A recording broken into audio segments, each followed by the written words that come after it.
پیارے حبیب فرماتے ہیں وَجُعِلَتْ قُرَّةُ عَيْنِي فِي الصَّلَاةِ، نماز کے اندر میری آنکھوں کی ٹھنڈک رکھی گئی ہے۔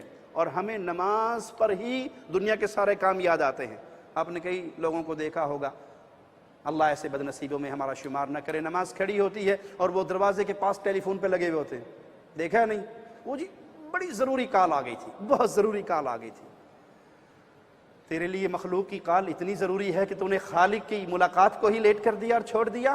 کیا پتہ ابھی تجھے موت کا فرشتہ آئے اور اٹھا کر لے جائے؟ نماز کے ٹائم پہ نیند کا آنا، جی بس وہ نیند آ گئی، میں ساری رات پریشان رہا، واٹس ایپ اور فیس بک کی اس میں بیماری میں لگا رہا، اور اذان سے ٹھیک آدھا گھنٹہ پہلے نیند آ گئی اور 10 بجے کھلی، وہ جی فجر نصیب ہی نہیں ہوئی۔ گناہوں کی وجہ سے کہیں یہ نہ ہو کہ خالق انسان کو دھتکار دے۔ جو مستقل فجر کی نماز کا تارک ہے وہ اپنے ایمان کو ٹٹولے، کہیں اللہ اس سے ایسا ناراض تو نہیں ہو گیا کہ اسے توفیق ہی نہیں دیتا کہ اس کے سامنے کھڑا ہو سکے، اسے توفیق ہی نہیں ملتی کہ وہ خالق کے سامنے سر سجدے میں رکھ سکے۔ ایمان ہے تو پیارے حبیب فرماتے ہیں میری آنکھوں کی ٹھنڈک اللہ نے بنائی ہے تو اس نماز میں۔ ابن عساکر نے ایک بڑا عجیب قصہ نقل کیا ہے تاریخ دمشق میں۔ ایک شخص کا کاروبار تھا کہ وہ سواریوں کو بٹھا کر اپنے خچر پہ ان کی منزل تک پہنچاتا تھا۔ تو ایک سواری اس نے بٹھائی تو وہ چلنے والا اسے کہنے لگا اس راستے کو چھوڑ دو، اس راستے سے چلو، یہ شارٹ کٹ راستہ ہے۔ اس نے کہا چلو ٹھیک ہے، ادھر سے چلتے ہیں، اگر آپ کی منزل یہاں سے قریب ہے۔ تو آگے ایک وادی میں پہنچا تو وادی میں اس نے لوگوں کے ڈھانچے اور لاشیں اور کھوپڑیاں پڑی ہوئی دیکھی، وہ ڈر گیا۔ اس نے ڈرنا تھا اور سواری چھوڑی اور اتر کے دوڑ لگا دی، یہ تلوار لے کے ڈاکو اس کے پیچھے دوڑ رہا۔ بالآخر قابو کر لیا، کہا سواری بھی تیری، مال بھی تیرا، میری جان چھوڑ۔ کہا یہ تو پہلے سے میرا ہے، یہ تجھے مجھے کیا دے رہا ہے، یہ تو پہلے ہی میرا ہے، میں نے تجھ پہ قبضہ پا لیا، اب تجھے مارنا اس لیے ضروری ہے کہ تو باہر جا کے مخبری نہ کر دے۔ اس نے کہا عقید تو مجھے چھوڑے گا نہیں؟ کہا بالکل نہیں چھوڑوں گا، میرا دھندا یہی ہے، میرا کاروبار یہی ہے۔ میں نے کہا اچھا 2 رکعت نماز پڑھنے دے۔ کہا اس پہ کوئی اعتراض نہیں، تم نماز پڑھ لو۔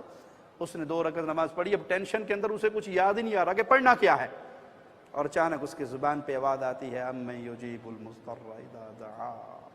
بس وہ اسی ایک آیت کو بار بار دہراتا ہے اور بار بار تکرار کرتا ہے۔ اب یقین کریں کہ ایسی نماز جس میں تلوار سر پہ کھڑی ہے کہ سلام پھرتے ہی منڈی کٹ جائے گی، اس میں کتنی لذت ہوگی؟ اس میں یاد آئے گا کہ موبائل پہ بیل کس کی ہوئی ہے، یاد آئے گا کہ تھوڑا سا میں رومال سے بھی کھیل لوں اور ٹیشو سے بھی کھیل لوں اور کپڑے بھی سیدھے کر لوں اور میری استری بھی اور داڑھی میں خارش بھی، اور یہ سارا کچھ یاد آئے گا۔ پرسکون نماز، اور ایک ہی امن یجیب المضطر اذا دعا۔ مولا تو مارا گیا، برباد ہو گیا، سلام پھرتے منڈی کٹ جائے گی۔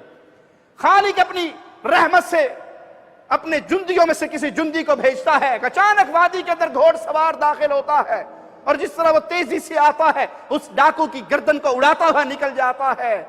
کون ہے مشکلوں کو ٹالنے والا؟ کہاں سے ملے گا یہ راز؟ اللہ کے سامنے سچے دل سے جھکنے سے ملتا ہے۔ تو آئیے خالق و مالک کی عبادت میں اپنے وقت کو گزاریں، سکون تلاش کریں تو ان مسجدوں کے اندر، سکون تلاش کریں تو اللہ کی عبادت میں، اور رات کی نفلی نماز خاص طور پہ اللہ جس کو یہ نصیبے میں دے دے تو بڑی عظمت والی بات ہے۔ اے اللہ، ہم جتنے تیرے اہل ایمان بندے یہاں بیٹھے ہیں اللہ، ہم سب تجھ سے دعا گو ہیں، اللہ رات کی نماز کی توفیق عطا فرما دے، اللہ اس کی لذتیں عطا فرما دے، اللہ اس کا سکون عطا فرما دے۔